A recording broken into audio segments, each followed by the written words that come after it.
imekuja na wanataka kuipinga ati vijana wasipate support. Na mimi nataka niseme hivi, wewe kama umekuwa kiongozi na hakuna kitu haujafanyia wananchi, tafadhali usipinge mambo ambayo ni ya manufaa kwa wananchi wa Kenya. Any person opposing the empowerment of the young people of Kenya is an enemy of our country, because this country requires that every citizen be empowered and be enabled to realize their potential as human beings and as citizens of Kenya. Mungetaka hii program ya Nyota iendelee? Iendelee isiendelee? Iendelee isiendelee?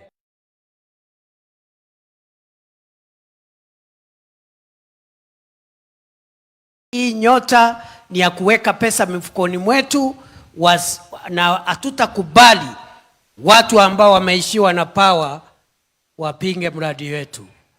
Si hao wameishiwa power? Wameishiwa power. Hata wameishiwa nini? Wameishiwa nini? Wameishiwa nini? Mnataka kusikia mwenye mradi mwenyewe akiongea na sisi? Mnataka Rais Ruto akuje? Rais Ruto ni fire. Rais Ruto ni fire. Rais Ruto ni fire. Rais Ruto ni fire. Rais Ruto ni fire. Wacha nione tutambe.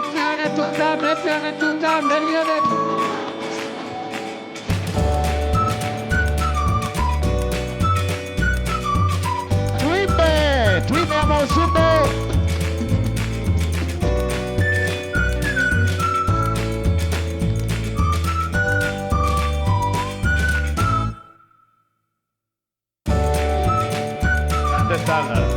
Thank you very much.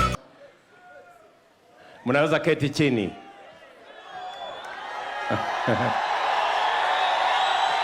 Basi, Machakos hoye. Machakos hoye. Kitui hoye. Makueni hoye. Vijana hamjambo. Mbaito muyaseo. Muyaseo inge. Muyaine museo. Na mabinda onde. Muyayata iwe. Bwana Yesu asifiwe. Hebu mnisalimie hivyo hewani nione. Bwana Yesu asifiwe. Basi, Waswahili wanasema hayawi hayawi. Ni leo si leo. Leo ndio ile siku. Na wanasema kama si leo ni sasa, na kama si sasa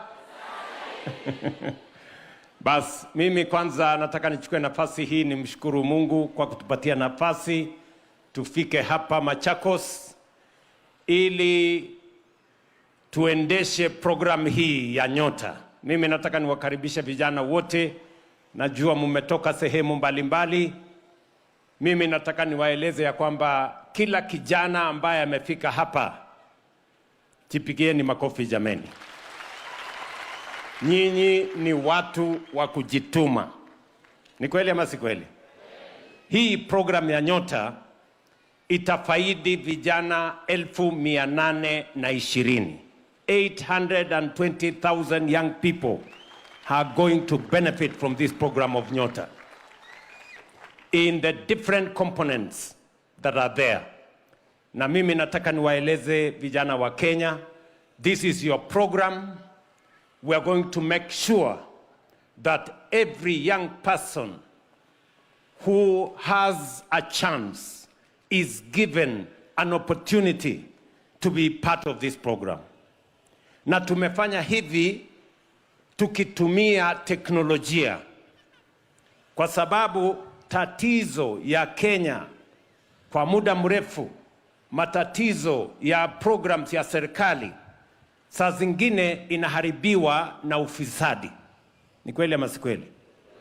We have a challenge of integrity, and to eliminate brokers, to eliminate middlemen, to eliminate matters to do with connections, and to eliminate matters to do with brokerage, and to make sure that every young person in Kenya has an equal chance. Ndio tulisema kwa hii program hakuna mtu atapendekezwa na mwingine. Hakuna mtu atapata kuwa kwa hii program kwa sababu ya kujua mtu fulani. Sio lazima ujue mbunge ama governor ama senator ama MCA ama chief. Kila mmoja wenu amejituma na simu yake. Ni kweli ama si kweli? Mimi nataka niulize kwa hii mkutano, kuna mtu hapa amehongana ndiye akuwe part of this program?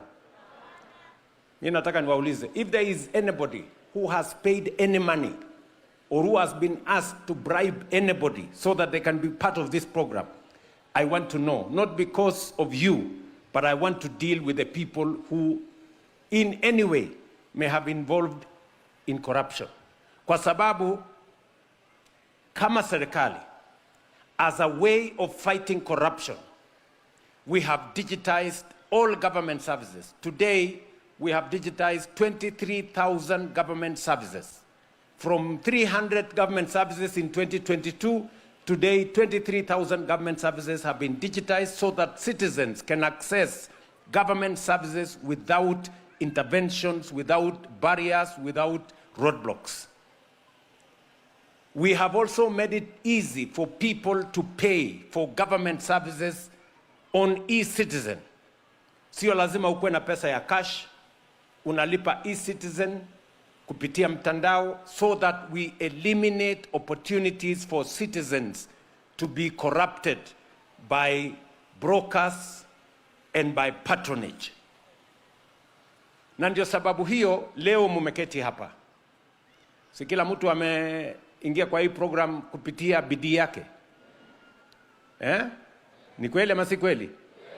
I want to be persuaded and I want to speak to each and every one of you. Mimi nataka mjue ya kwamba sio lazima ujulikane ama ujuane na mtu mwingine. When we said we are going to run these programs on a bottom-up approach, we needed to go to the lowest unit of government in our country. Today, this program benefits between 70 and 80 young people in every ward in the Republic of Kenya. In every ward in the Republic of Kenya. Sio lazima uishi Machakos town, sio lazima uishi Wote town, sio lazima uwe ni mtu wa Kitui town. Hata ukiwa mbali kiasi gani, we are going to reach out for you. We have young people here from every ward in the 3 counties of Machakos, Makueni, and Kitui. Ni kweli ama si kweli? That is what we mean by bottom up. That we go to the lowest level and we benefit every citizen.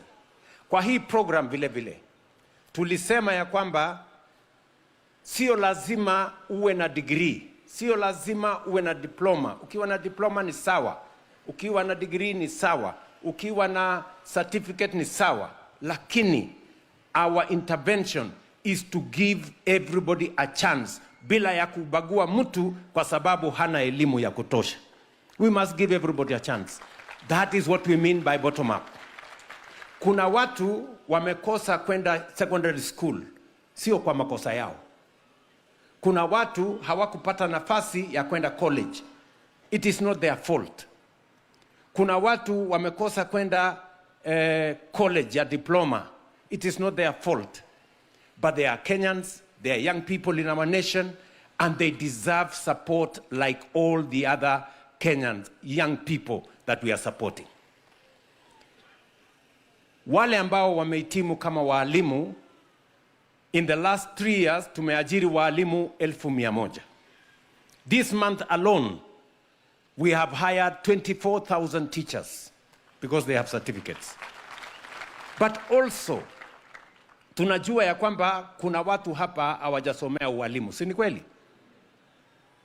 Haimaanishi ya kwamba kama hujasomea ualimu, serikali ya Kenya haiwezi kukushughulikia.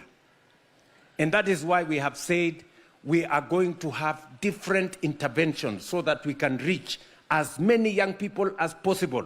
We need to democratize opportunity so that one intervention serves one section, another intervention serves another section, another intervention serves another section, as we seek to democratize opportunity so that we can reach to as many young people in the Republic of Kenya as we can.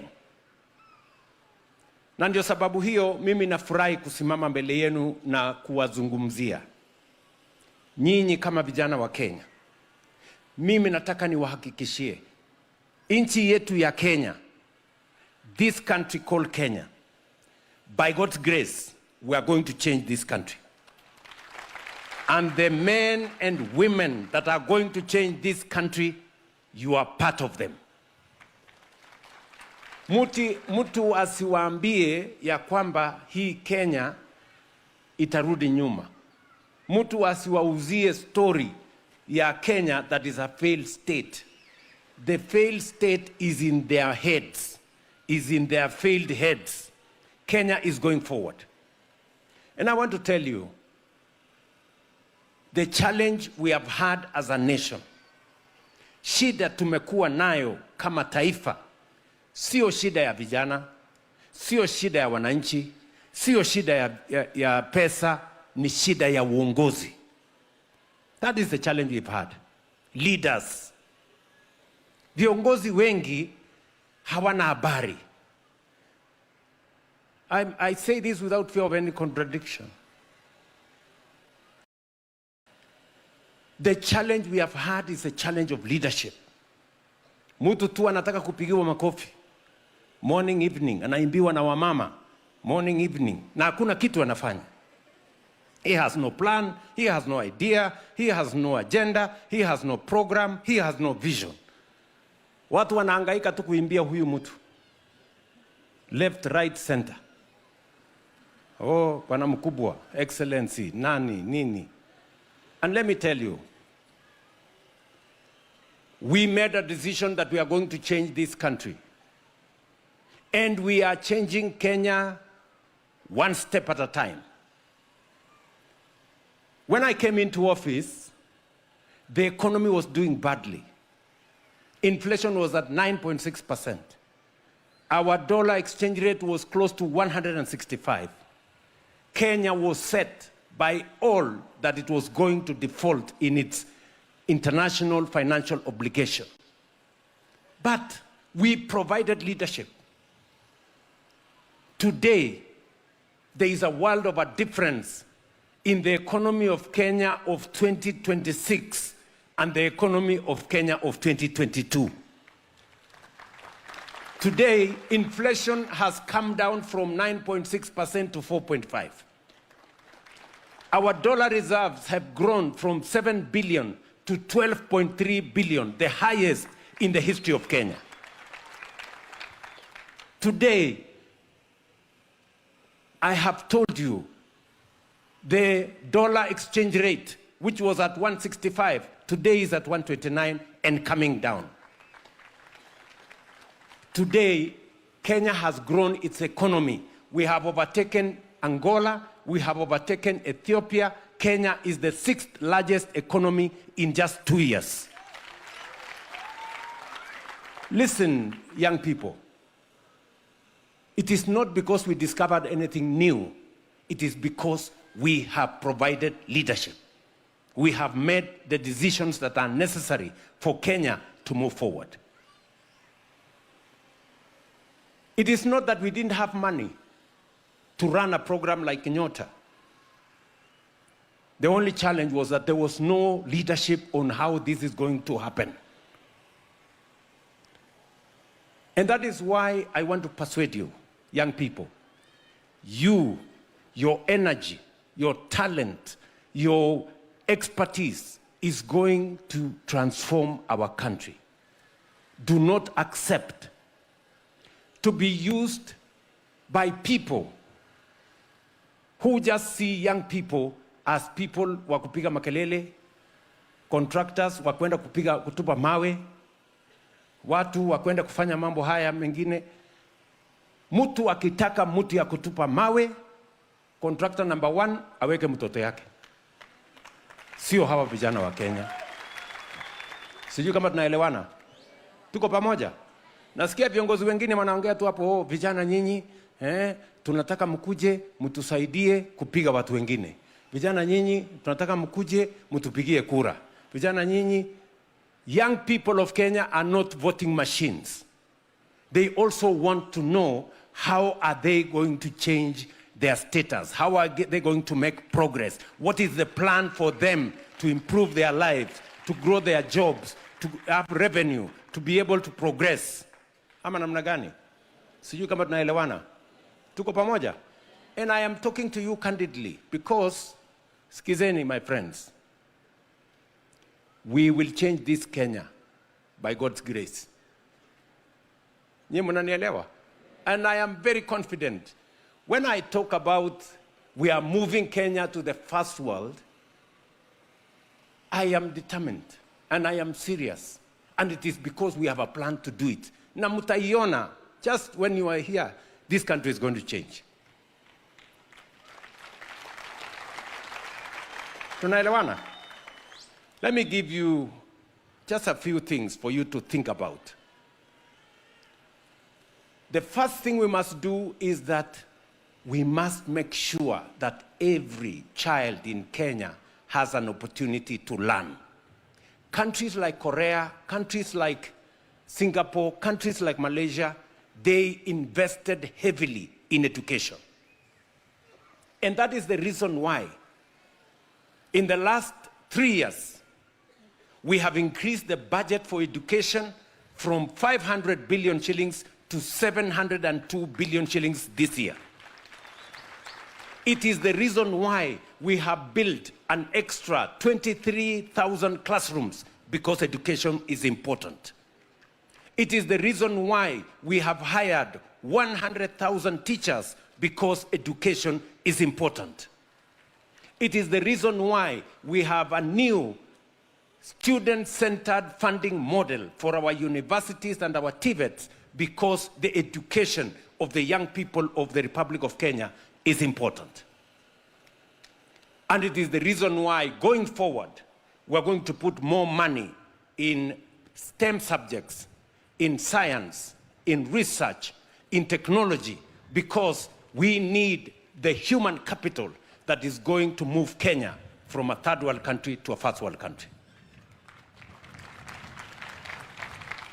Nyinyi mnanielewa? That is what we are going to do.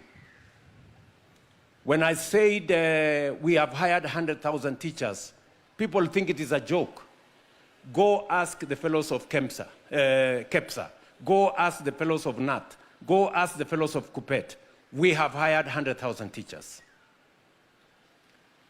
And we have invested heavily in education, because education equalizes the children of Kenya. The children of the rich, the children of the poor become equal when they have access to education.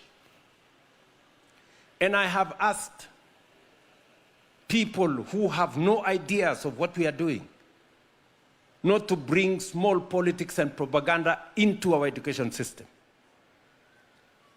We have made sure that this year, going forward, capitation is going to be in school before our children arrive in school, so that there is no gaps in the teaching of our children. Number 2 is, what do we do about the investment we are having in education? Hawa vijana tukisha tumia pesa nyingi kuwasomesha, what happens when they come out of school, when they come out of college, when they come out of university? For a very long time, kwa hii Kenya, there was no plan. And I say so without fear of any contradiction. There was no deliberate, intentional, coherent plan on how we are going to democratize opportunity and to present opportunities for the young people of Kenya to sample, so that they can participate in jobs and participate in business. Today, I stand before you as young people from the 3 counties, as I stand before the millions of young people in the Republic of Kenya. And I want to tell you this. We have 4 different pathways for you, the young people of Kenya, to get an opportunity either to work or to do business. Number 1, when we designed the housing plan was about houses, yes. It was about dignity in where Kenyans live, yes. But it was more about jobs for the millions of young people. Hii mpango yetu yote hii, watu walikuwa wananiuliza, wewe, nani alikuambia sisi tunataka manyumba? Kila mtu wako na kwake, kila mtu atajenga nyumba yake.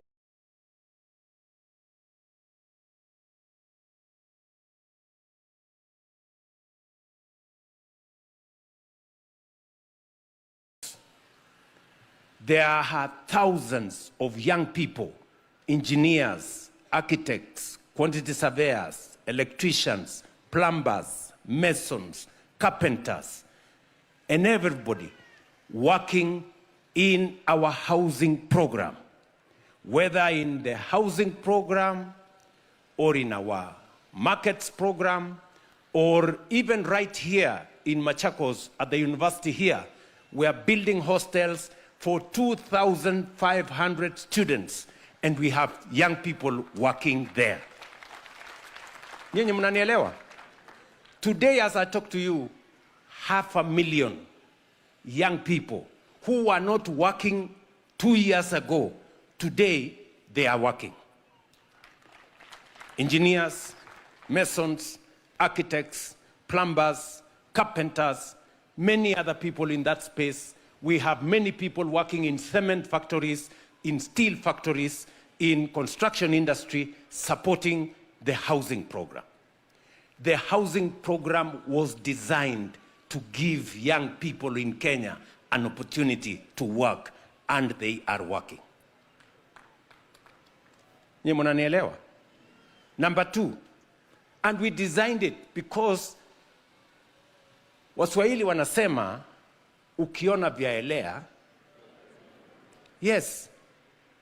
So jobs don't happen. Jobs are created by design. And government has the responsibility to design programs that create opportunities. Number 2, we designed the program on export of labor. Why? Because Kenya has the best human capital anywhere in the world. I say so not because I am president of Kenya. I say so because if you speak to any multinational corporation anywhere in the world, if they have a choice to hire a Kenyan or to hire somebody else, they will hire a Kenyan. Because a Kenyan speaks good English, a Kenyan needs less supervision, a Kenyan ni mtu ya kujituma. So any corporation anywhere in the world, Microsoft across, they will tell you they would rather hire a Kenyan. So what did we do as government?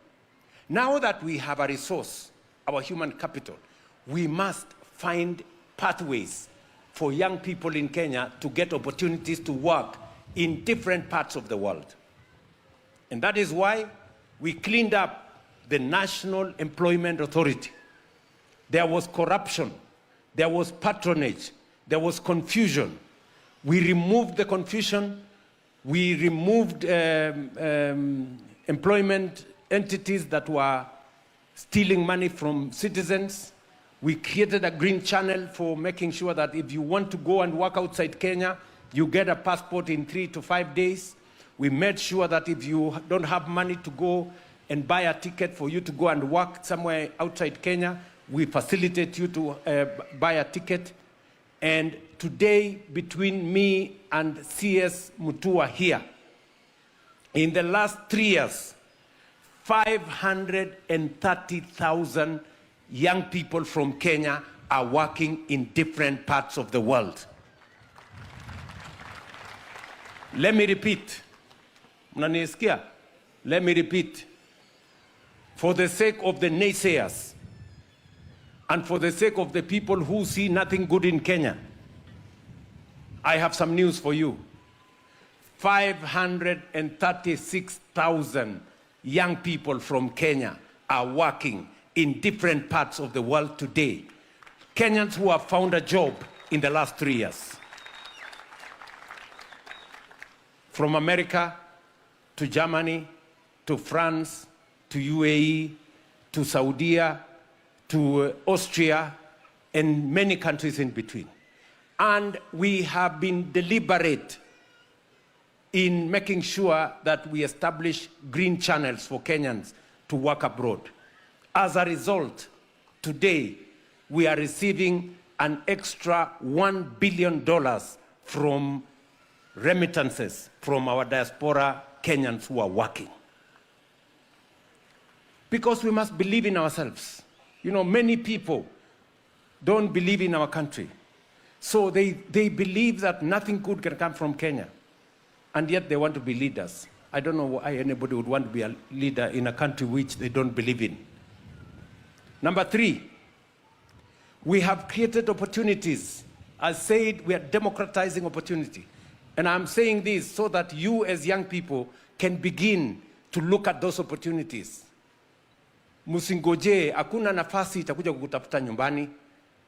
Vile ulijituma kwa Nyota, wengine wanaweza kujituma kwa digital jobs, wengine wanaweza kujituma kwa our housing program, wengine wanaweza kujituma kwa export of labor, and we want to give you concrete opportunities for young people in Kenya to either work or to do business.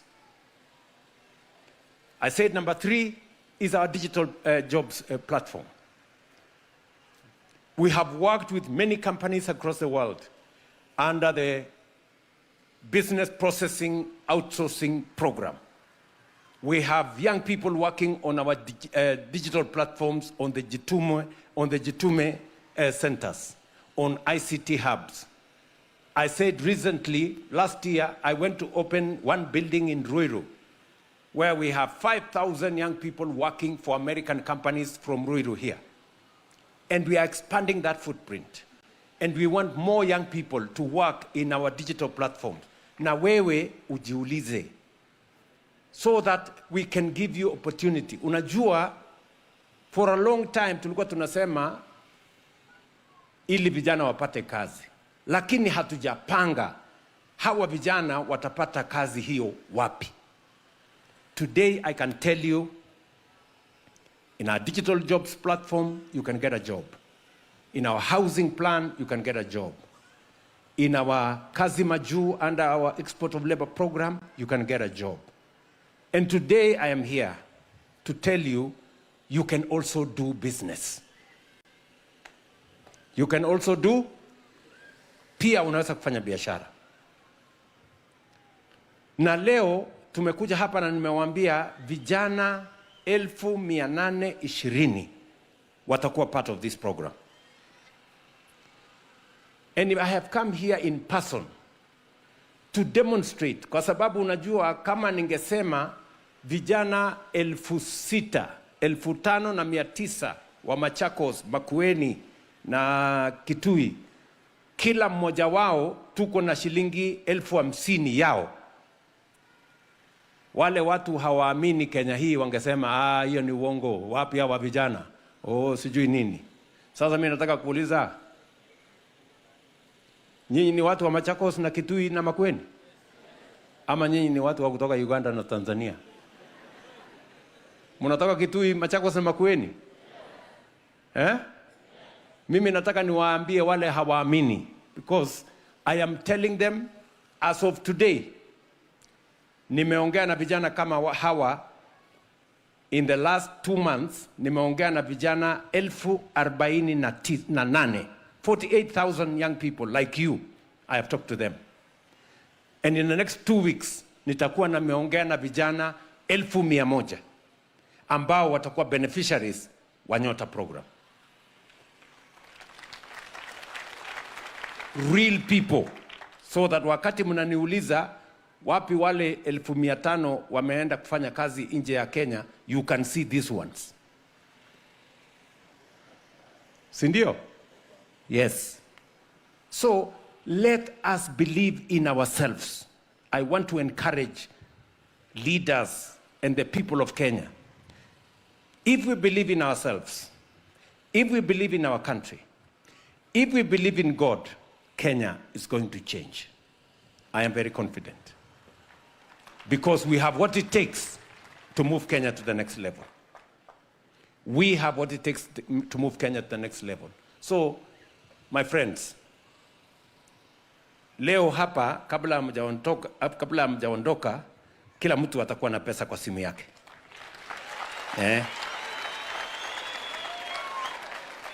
Now, we are not throwing money at you. No. Nyinyi ni watu mumefanyiwa training. Kila mmoja wenu ulituma message, ukaambiwa umekuwa selected, ukakuja ukafanya interview, ukakuja ukasonga ukafanya ukaitwa ukaenda kutukua trained for 2 or 3 days. Leo tunakupatia 50% of the money, tutakufuata, tukuongezee training, tukusaidie, alafu tukuongeze pesa, because we know the value of mentoring people. We know the value of not throwing money at people. We want to support you so that hata ukifanya makosa kidogo tukue pale tukusaidie kurekebisha mahali kuna makosa ili uweze kufaulu. This is not politics. Nyinyi mnanielewa? Hapa hakuna siasa. Kila mtu ataenda kutafuta siasa na kura yake mbali. Hapa tumekuja mambo ya biashara. Nyinyi mnanielewa? Na ndio mimi nataka niwaambie viongozi wale wengine, please keep politics out of this program. Najua kuna watu wengine wanaambia vijana, endeni kwa hiyo maneno, muende mchukue hiyo pesa, muharibu kwa sababu ni... Those are fools. Nyinyi mnanielewa? Wale ni watu wajinga kabisa. Because not everything is political. Ama namna gani, my friends? Yes, pelekeni siasa mbali. Hapa tumekuja kuongea biashara na hawa vijana wa Kenya. We want to mentor them. We want to support them. We want to hold their hand as they seek opportunity. Na ndio mimi nataka niwaulize vijana, hii ni nafasi yenu.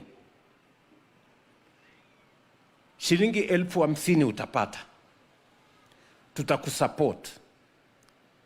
Tutakuhakikisha ya kwamba tunafuatilia. Ukishafanya biashara yako unaweza kusonga. Tuko na pesa ingine unaweza kukopa. Hii ni pesa sio ya mkopo. This 50,000 is money the people of Kenya, the government of Kenya has given to you as a grant. Sio pesa utalipia. Lakini ukitoka hapo sasa unaweza kwenda kwa Hustler Fund. Unaweza kukopa 20,000, 50,000, 100,000 mpaka 150 kuongezea biashara yako. Vijana mnanisikia? Mnanielewa? Na nikisema Hustler Fund, hakuna mtu hapa hana account ya Hustler Fund.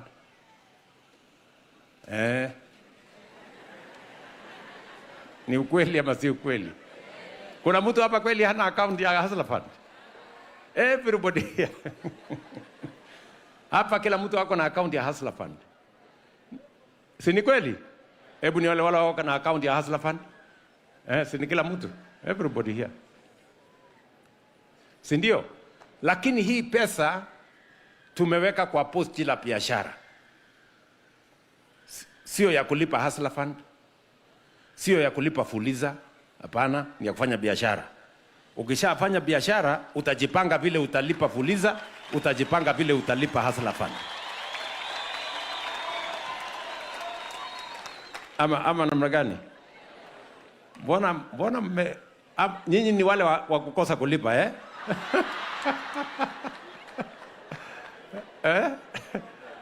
Lakini sikizeni bwana. Sikizeni. Hustler Fund is the only place you can borrow money without any security. bila ya kuangaishwa na mtu yeyote, you know. Na ukiwa na mpango, ukikopa na ulipe, ukopa ulipe, you can borrow up to 150,000. Wewe unanielewa? Na ukitoka hapo, you can move on to Kenya Industrial Estates. You can move on and borrow money in the bank. And also, we are establishing infrastructure. We are building 400 new markets, so that if you are selling a product, there is a place for you to go and sell that product. We are also doing special economic zones, so that we can also expand the infrastructure for you to do business. We are doing county aggregation industrial parks, so that in those parks we have common user facilities. Unaweza kwenda na kufanya manufacturing pia katika county aggregation industrial park. So we are building a whole ecosystem for you to do business. Sawa sawa? So mbali na hiyo ya business support ambao tunawapatia, pia tunatafuta vijana wengine 20,000. Wale vijana ambao wamefanya kazi mbalimbali, wako na ujuzi, hata kama hawakupata pesa ya kwenda kwa college, hawakuenda polytechnic, hawakuenda vocational training, lakini pengine amefanya kazi pale kwa mjengo, sasa yeye ni mason. Amefanya kazi pale kwa mjengo, sasa yeye ni electrician, lakini hana certificate. Sisi tunataka vijana hawa wajiandikishe, sisi kama serikali tuwalipie pesa ya kufanya mtihani na tuwalipie pesa ya kupatiwa certificate. Mutawaeleza? Sawa sawa? Jambo la pili, another program. Tumesema pia tunatafuta vijana 90,000, 90,000 young people. Wale ambao wamemaliza standard 8, form 2, form 3, form 4, ama hawajafikisha pale mbele, lakini wako na mpango ya kufanya course yeyote, a skill. Young people who are looking for a skill. Pengine ni mtu anataka kufanya tailoring, mwingine anataka kufanya mambo ya cosmetics, mwingine anataka kufanya kazi ya plumbing, lakini hakupata nafasi ya kwenda college na saa hizi hana ujuzi yeyote. We are looking for those young people, 90,000 of them. Tutawalipia pesa ya kufanya hiyo course wanataka. Tutawapatia 6,000 kila mwezi ya kwenda nyumbani na kurudi, na tutalipia hawa exam baada ya miezi 6. Tuwalipie exam na tuwapatie certificate pia, na wao wawe na ujuzi na certificate, wanaweza kwenda kuomba kazi mahali pengine kama vijana wengine. Vijana mnanielewa? We are looking for another 90,000. Na wakipatikana zaidi ya 90,000, we are going to support them. Kwa sababu when we say bottom up, it is not a slogan. Bottom up is a plan. So that even those who have not gotten an opportunity to have a skill, those who have not gotten an opportunity to go to any college, we want to support them because they too deserve support from their government. And then ya mwisho, tunatafuta vijana 600,000, 600,000. We want to train them. Tuko na biashara kubwa ile inaitwa access to government procurement opportunities. Tuko na biashara set aside by government of Kenya at the county and at the national level. Lakini vijana wengi hawajafikia kufanya hiyo biashara. Kina mama wengi, single mothers wengi hawajapata nafasi ya kufikia kufanya hiyo biashara. We want to work with them. We want to train them. We want to build their capacity. And we want to support them waweze kufanya biashara na serikali, so that they become part and parcel of the business environment and the business ecosystem that supports them and supports government procurement. That whole plan we want to implement in the next 6 months. Tuhakikishe ya kwamba tunawafikia vijana 820,000 so that they can participate katika hii program. Tumeelewana jameni? Mnasema tuendelee na hiyo kazi ama mnasema tufanye namna gani? Tuendelee ama tuendelee? Tuendelee. Na tutaendelea. As we do this, we are doing all the other programs. And I want to give you my assurance ya kwamba, politics aside, we must move this country forward. And we need to work together. And I am determined. No part of Kenya, no community in Kenya, no region in Kenya is going to be left behind. We're going to move together. And that is why the design of any program that we have has a national character. Because for a long time, siasa ni ya kubaguana, siasa ni ya chuki, siasa ni ya ukabila. Those kind of things are the ones that are making Kenya not make as much progress as we should. And we must deal with those things so that we can move Kenya forward. Vijana tumeelewana jameni? Mnasema tuendelee? Muko tayari? Muko tayari? Nyota? Mimi naona nyinyi hamtaki chapa, nyinyi watu mmekaa tu hivi bwana. Nyota?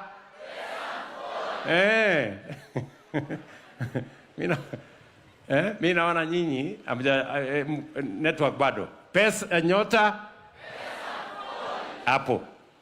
So, kabla sijafika hapo, si mmesikia hapa mumeambiwa maneno mingi, lakini mimi naona hawa watu wanaonea hao warembo. Wanasema warembo peke yao ndio watu wa kuuliza fare. Hata hao wanaume ati sio ati wako mzuri vile. Sasa mtu amekuona hapo, Irene hapo sasa atakutumia simu babe.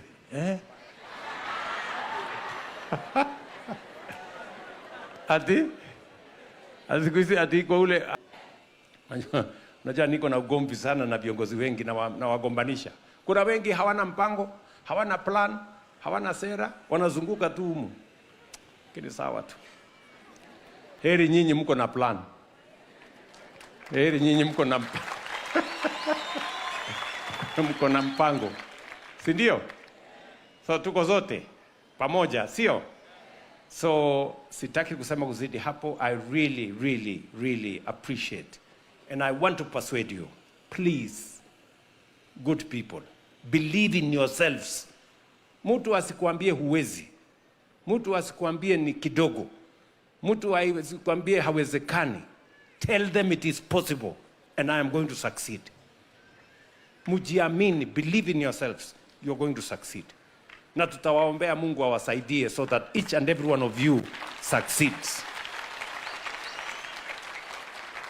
Tuko pamoja?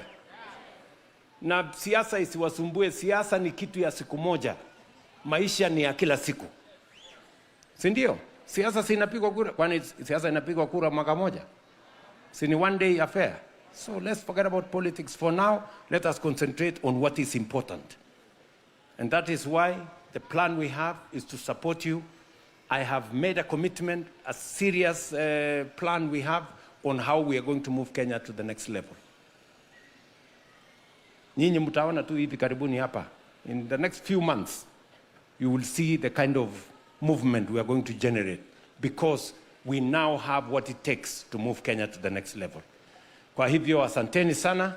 Mimi nawapenda sana. Nawatakia baraka ya Mungu.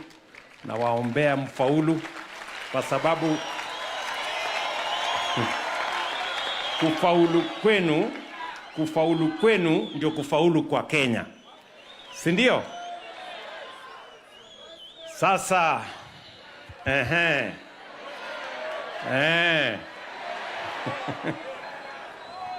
imefika ile wakati. Kama sio sasa, ati kama sio sasa, ni sasa hivi, sio? Mko tayari? Mko tayari? Ni leo si leo? Kama sio sasa, haya twende kazi. Haya, 3, 2, 1, wapi makofi? Pesa mkononi, pesa mfukoni. Pesa ndio hiyo, pesa ndio hiyo. Tuko tayari na simu. Tuko tayari na simu. Haya, hebu niwekee video. Tuko tayari na simu. Hebu video. Tufuate video. Access Startup Capital. Aya, tuketi kidogo, let's sit down, alafu muangalie kwa hiyo screen hapo. Wapi wale watu, wekeni hiyo maneno kwa screen. Welcome to the Nyota Project. To access Startup Capital for Business Support Cohort 1, dial *254#. Select Nyota Project. Select Track. Select Business Support. Select Access Startup Capital.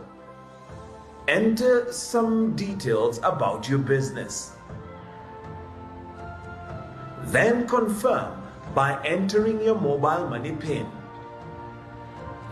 You will receive a confirmation message that the funds for your business have been sent to you. Kuza, Imarisha, Endelesha, Vijana. Okay, one more time. Can we repeat? Welcome to the Nyota Project. To access Startup Capital for Business Support Cohort 1, dial *254#. Select Nyota Project. Select Track. Select Business Support. Select Access Startup Capital. Enter some details about your business. Then confirm by entering your mobile money PIN. You will receive a confirmation message that the funds for your business have been sent to you. Kuza, Imarisha, Endelesha, Vijana. Okay. Sasa wakati mitandao inatembea namna hiyo, as the system is rolling out to every beneficiary, let me ask members of parliament to come here. Sitting members of parliament, you can come here. Kujeni waheshimiwa.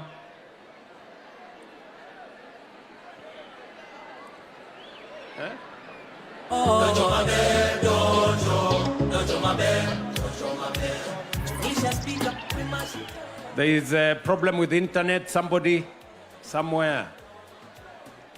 Wapi wale watu? Aya. Sasa hawa waheshimiwa. Meanwhile, as we wait for these good people. Wacha niwaulize maswali kidogo. Mheshimiwa Nyamai. Sasa wewe unajua ndio senior wetu. Hawa vijana, kuna vijana hapa wa kutoka Kitui South. How are you going to support them so that they can realize the aspirations they have? You can support them in what they are doing. Thank you very much, Your Excellency, for this extremely important program that you have decided to personally push it and ensure that our youth benefit. As leaders and as a Member of Parliament for Kitui South, I would like to give you total assurance that we are going to make sure that the beneficiaries who are benefited today take the businesses that they are presented very seriously. Those who have not been given this information, or those who have not known what this is all about, we'll make sure that they get in the next programs that you have mentioned. Also, in the work that we do in the CDF projects, for those who can make it, we are also going to make sure that slowly by slowly, we make sure that they succeed. I would like to thank you so much. We believe in your dream. You are not going to do it alone. When you speak, we pick it up and we roll with it. Thank you, Your Excellency. Aya, Bwana Mwalio. Yes. Wewe ni mmoja wa kamati ya bunge ambao tumefanya kazi pamoja na wewe. Yes. Kwa hii program. Asante. Na kamati yako ndio imetusaidia katika mambo ya public participation na kudesign hii program. Yes. Na kupitisha pesa yake kule bunge. Asante. Ungependa kuambia hawa vijana mambo? Asante Bwana Rais. Kwanza nataka munisikize. Najua pesa imeingia kwa simu, so you are excited. Hebu sikizeni. Hii pesa tulianza kuzizungumzia kama miaka 2 imepita, ambayo tumeketi pamoja na ministry ambayo ni ya cooperatives pamoja na MCA ambaye inaongozwa na PS Susan, na tumezungumza na tukatrain vijana, tukachukua samples ya constituencies kama 10, tukakaa na vijana tukawatrain vile ambayo mtatumia hizi pesa, na kitu ambaye ni ya maana ni ya kwamba hii ni capital ambaye mumepewa sasa, ili kwamba muweze kufanya hiyo, mwanze hiyo biashara. Na hiyo biashara yako ikinawiri, kutakuwa na supervisor kwa kila kikundi ambayo atakuwa attached to, ili kwamba aone hiyo pesa sio ya kutumia, ni ya biashara. Nataka niwaambie, unaweza kuanza kwa hiyo kidogo, siku sijao uwe ni biashara kubwa, kwa sababu watu wanaanza kidogo kidogo na wanaenda mbali.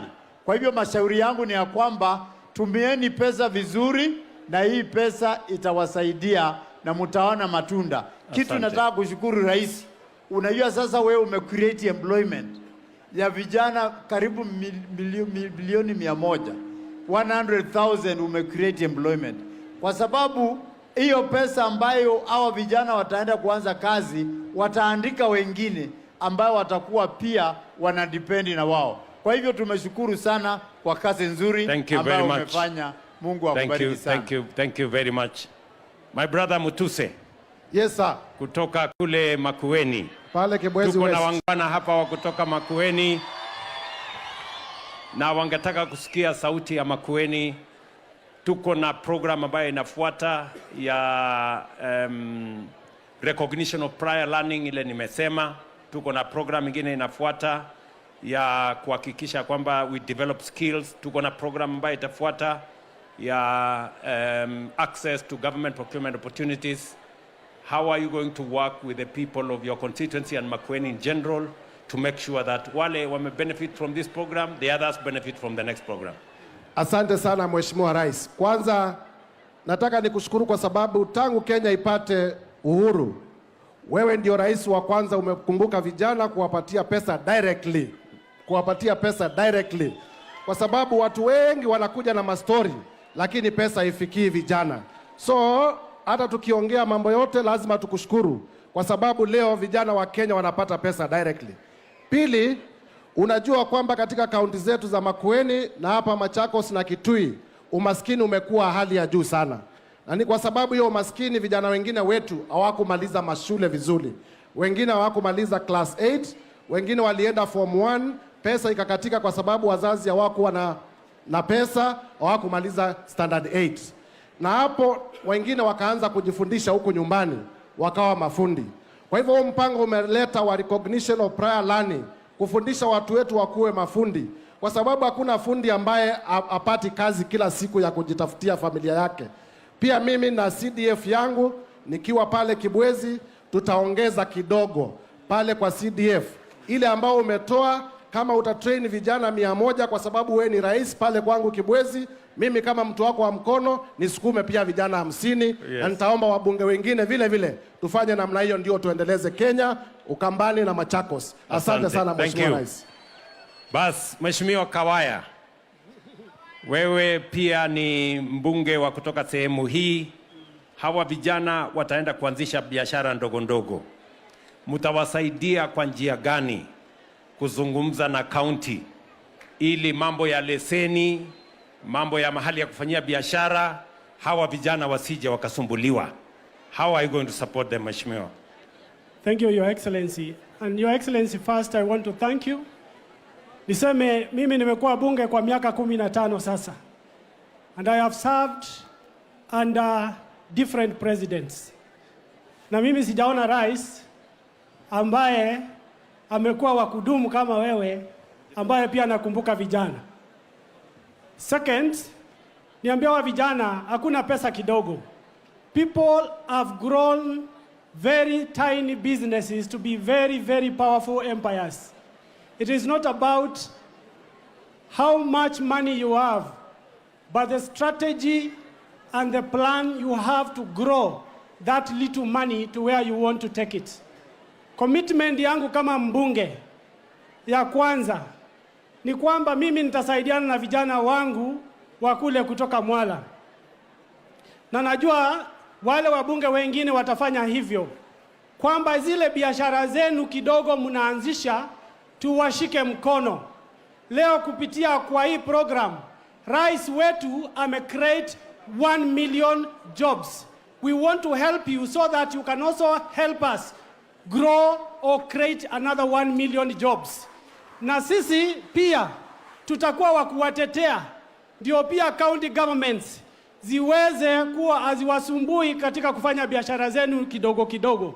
We also want to encourage the county governments to go as digital as possible, so that wakati muna access licenses zenu, hautalipa 5,000 kwenda kutafutana na license kwa ofisi.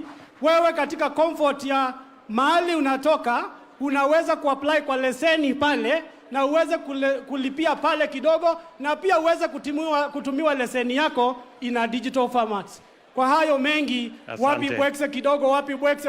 Asante. Wapi ile kakitu ingine, ni fire si fire, ni noma si noma. Aya, mimi nataka kujua kuna watu wamepata pesa kwa simu zao?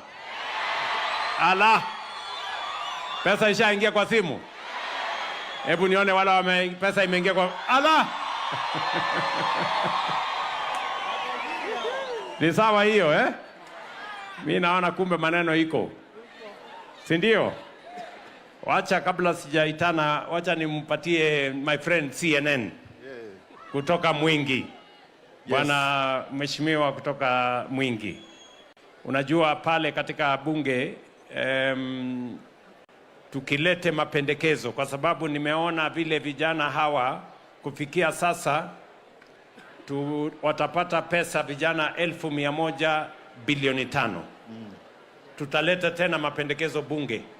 Mtusaidie kama tunaweza kupata bilioni 5 ingine, tuwafaidi vijana wengine tena 1,100.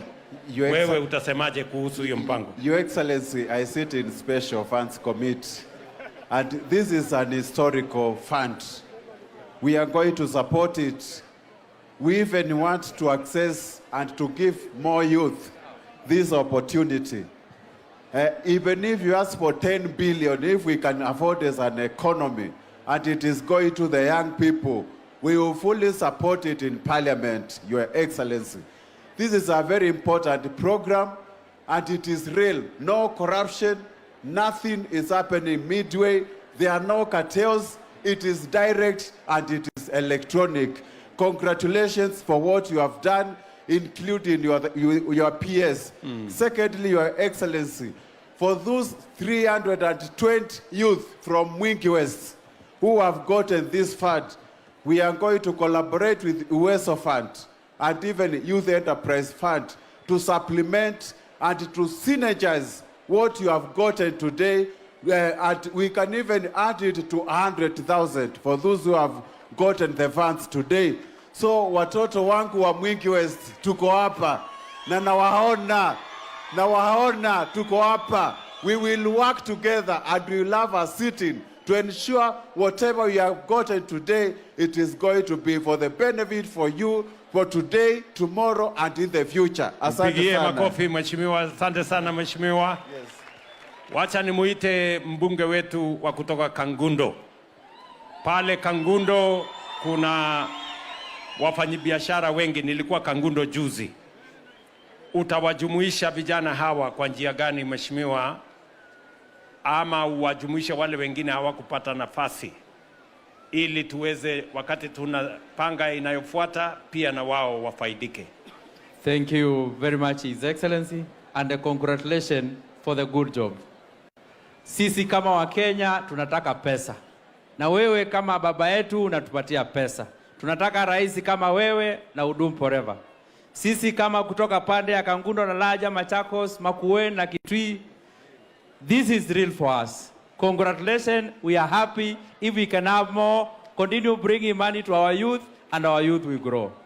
Tunasema watu wa Kangundo wote. Najua vijana karibu 300 hapa mumebahatika na hii mpango wa nyota ya rais, na sisi kama CDF tutaanzisha program ile yetu wa kutrain more youth na kupeana pesa kama baba wetu His Excellency William Samoei Ruto. Congratulations, Kenya isonge mbele, tuende fast forward. Asante kabisa, sana. His Excellency. Asante sana Bwana Muli. Thank you very much. Wa mwisho wacha nimpatie huyu mrembo wetu. Huyu Mrs. Mutinda, yeye ni senator mteule wa Nairobi lakini anatoka Kitui. Na nilimpatia nafasi ya kuteuliwa kwa chama ya UDA. Na ako hapa kusupport vijana wa kutoka Makueni.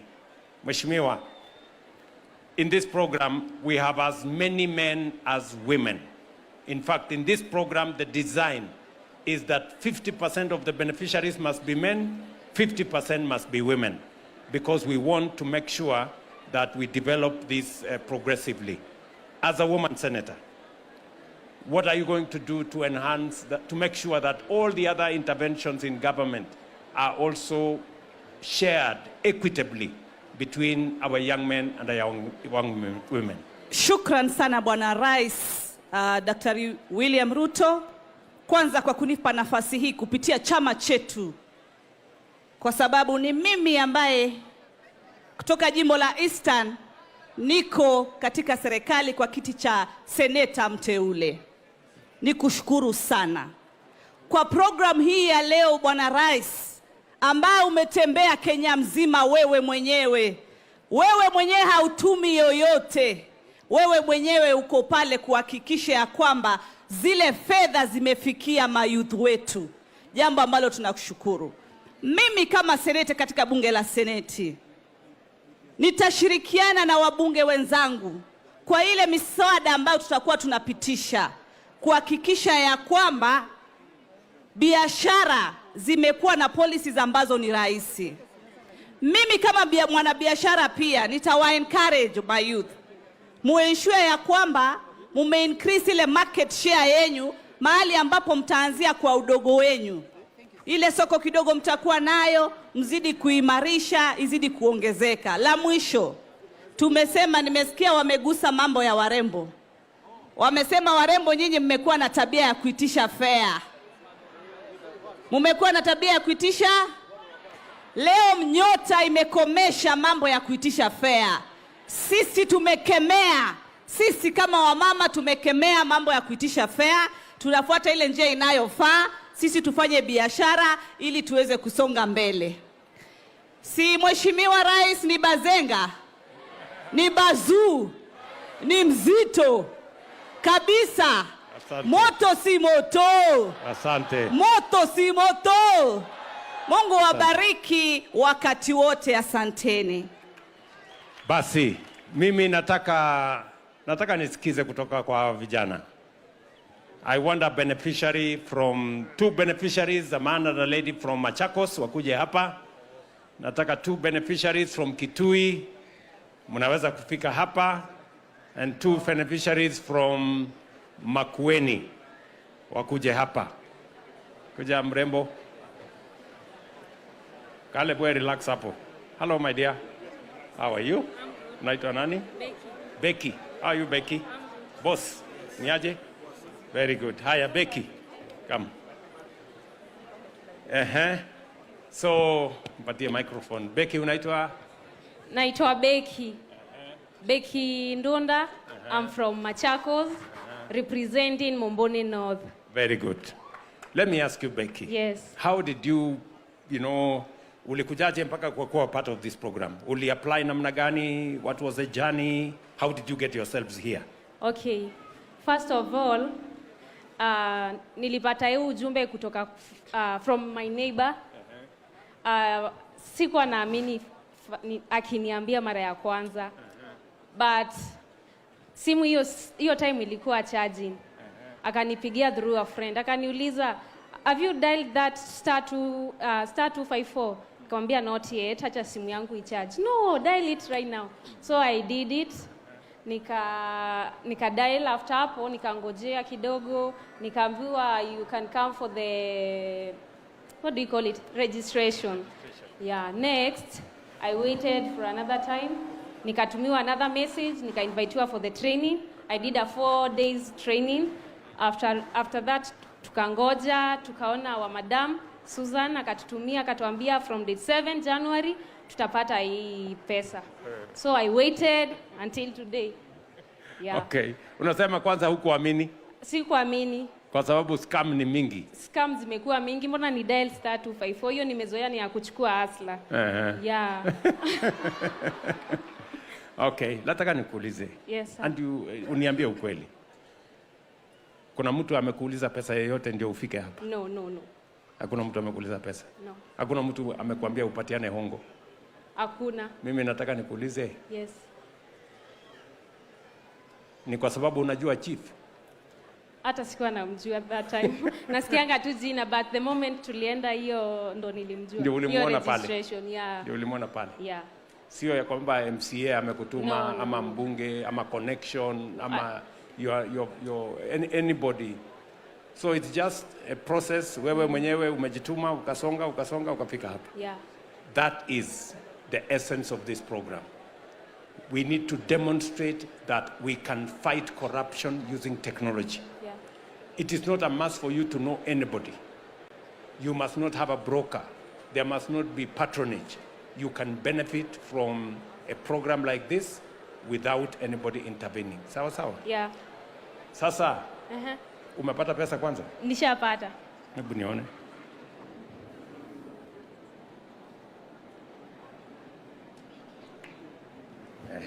Naona peli umepata chapa. Yeah, nimepata. So, what are you planning to do with it, Becky?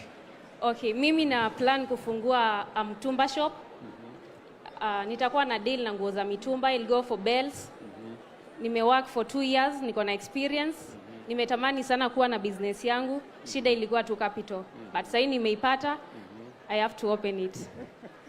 Okay, so Yeah. uko na experience? Niko na experience ya 2 Umeshawahi years. kufanya hiyo biashara? Yeah. Shida ilikuwa sasa ni Capital. pesa. Yeah. So kwa mpango yako hii 22,000 tayari uko nayo? Niko nayo sasa. Itatosha stock kiasi gani? Yeah, let's say for now How much is a bale? a bell, unajua ziko different. Yes. Inategemea unataka beli ya nini. Unapatanga kuna beli ya dresses, trousers. So unategemea unataka gani. First before uchukue, unapaswa kuangalia your community ama your customers wanataka nini. So kama wanataka, unaangalia sana sana kama una deal na my youth, unachukua nguo zenye wanapenda. Unaweza wachukulia majezi, jeans, trousers. So beli unapata inaweza cost like 20 something thousand. Yeah. Nalete moja. Sasa ukifanya phase 1 tutakuja tuchunguze, alafu tukupatie hiyo pesa ingine. Yes. Sasa badala ya beli moja unanunua beli mbili. Unasonga ukisonga. Yeah. Uko na mahali ya kufanyia hiyo biashara? Shida ni hiyo mahali sasa. So utajipanga namna gani ndio ukuwe na mahali ya kuuza?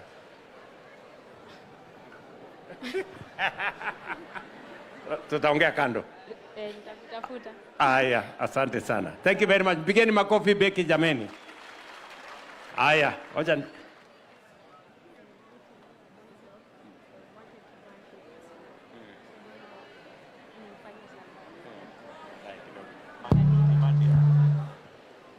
Wacha nichukue huyu mungwana. Boss. Yes sir. Ni aje? Fine, thank you. Bazenga. Yes. Kabisa. Sasa umepata noti? Pesa zimeingia. Message ndio hii hapa. Okay. Zimedonjo. Unaitwa? Mimi naitwa Manase Kasina. Manase. Okay, Manase. Nimetoka. Manase, what do you do? Mimi nimetoka Kitui South. Pale Ikanga Chatone Ward. Okay. Mimi ni mwanabiashara.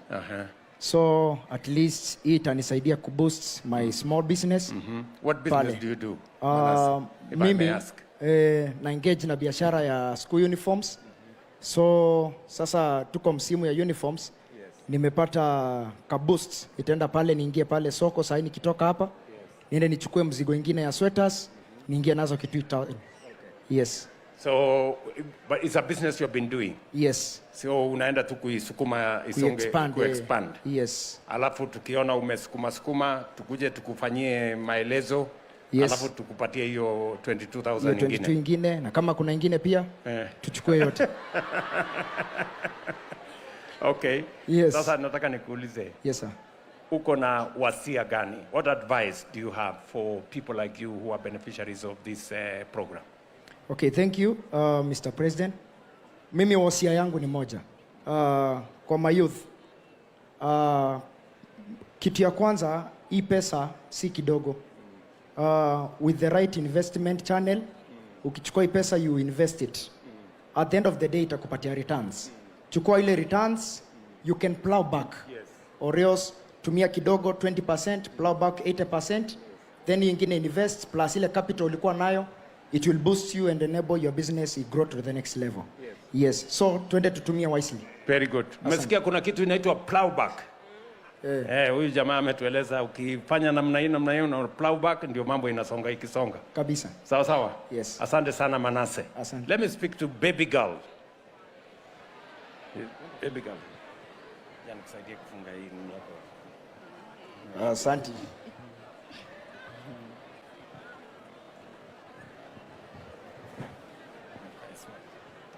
Hi, how are you my dear? I'm fine. Unaitwa nani? I'm Judy Kavwele from Kitui East. Judy. Yes. Okay. Judy Kavwele, baby girl. Yes. Okay. Yes. So, how did you apply to join this program? If you may tell me. The time I was applying, Yes. kuna sistangu alipata hiyo information na aka-inform ni apply. Yes, and then I applied. After that nikaanza kupata message. Tukaletewa short questions. I think it was August.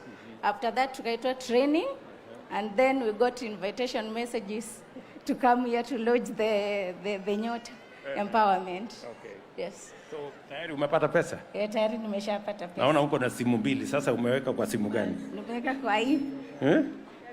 Okay, Nyota 22,000 tayari. Okay, very good. So, what do you plan to do, my dear? I'm a well-trained salonist. Yes.